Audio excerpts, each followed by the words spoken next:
Did you have fun? Yep, for sure. I want to go to Destiny Sea, too. There's this roller coaster that goes whoosh into the water, and...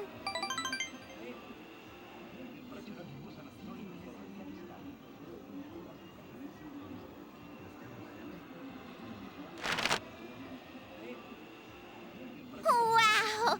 Thanks!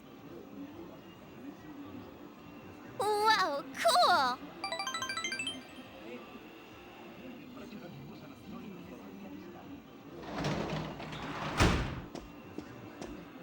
Oh, hi, Dad! Oh, you're back. We just missed each other, huh? Look! My big bro got me a souvenir! Hey, nice. Did you remember to thank him? Of course!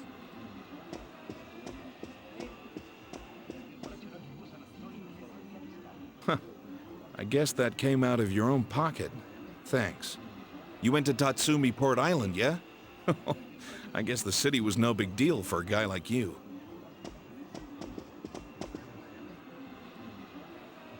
By the way, if the first years went along with you, Naoto Shirogane must have been there too. You talked to him much? He's mature for his age, but he's still a year younger than you. Try to make friends with him, will you? He's a cocky brat, but he's honest. The higher-ups are losing their patience with him. It doesn't matter if his argument holds water or not. At this rate, he won't accomplish anything but getting himself booted off the team. Adults can be a selfish bunch. Oh, sorry. You must be tired. Why don't you take a bath? Oh, but don't forget to take your stuff upstairs. Nanako, can you get the bath ready?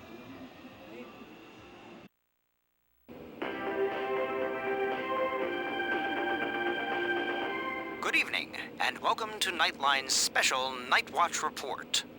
A suspect in the murders in Inaba was safely arrested recently. But what few people know is that the mastermind who brought him to justice was a high school detective. Tonight's report will focus on this Detective Prince, Naoto Shirogane, whose handsome looks are sweeping the nation. Thanks for being on the show. No. The pleasure is all mine.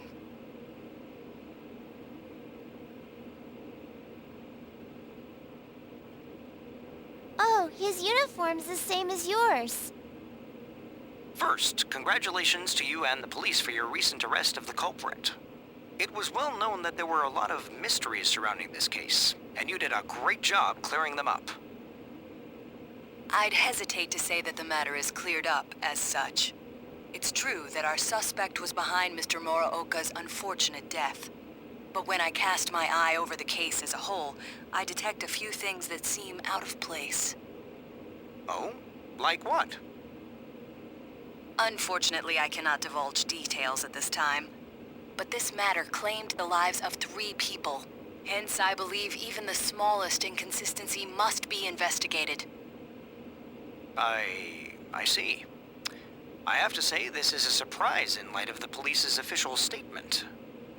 Now for our next segment, the Detective Prince's true identity, where Naoto-kun tells us a little bit about himself.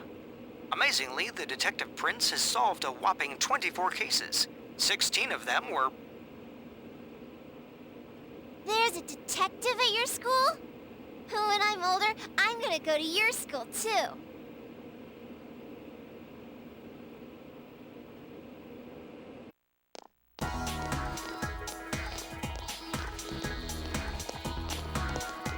Hi, Senpai. Yo, Hey, did you see the show on TV last night? Naoto-kun was on.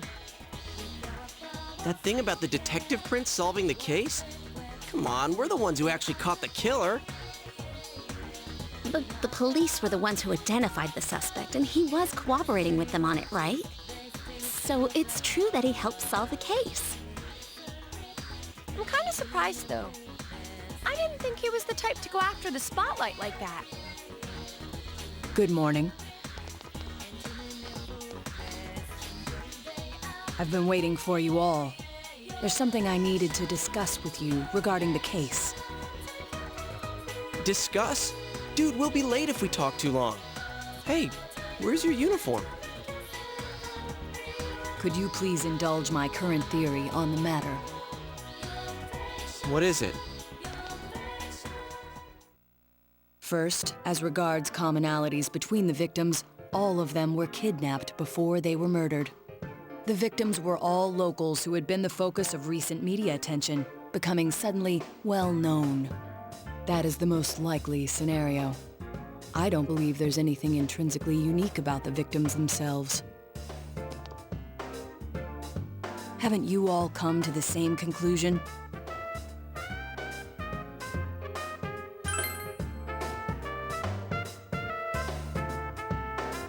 Then allow me to state my point. Will you admit that a number of you fit these identical circumstances? There was a long interval between the second and third deaths in this case. But after I applied the aforementioned criteria, I discovered several similar disappearances had taken place. Yukiko Amagi, Kanji Tatsumi, Rise Kujikawa. All of you disappeared shortly after being shown on TV. Either you escaped death somehow, or you faked your own disappearances in order to divert attention from yourselves. Since some of you had ties to the victims, there came a point where I suspected one of you must be the culprit. You thought one of us was the killer? You can't be serious. This was a prior theory, since discarded. Putting together everything I've learned until this moment, I believe exactly the opposite. You aren't the culprits. You may, in fact, be the only ones with the means to pursue the true perpetrator. Seen as a joining of forces between the rescued, everything falls into place. Of course, this is all speculation. There is in fact a flaw in the theory. It doesn't account for the third incident, Mr. Muraoka's murder. He has never been broadcast on television, and neither did he ever disappear. We must also consider the condition of his corpse. The first two victims are still listed with an unknown cause of death. But Mr. Muraoka died of an easily identifiable blunt force trauma to the occipital cranium. The police have not satisfactorily resolved this discrepancy, yet they are desperate to close the case. Further action will be necessary to obtain some sort of decisive evidence. Further action? What do you mean? Well, whatever the outcome, the evidence should come to light. You said something interesting to me not long ago. Hey, where are you going? This is not a game for me either. Naoto-kun?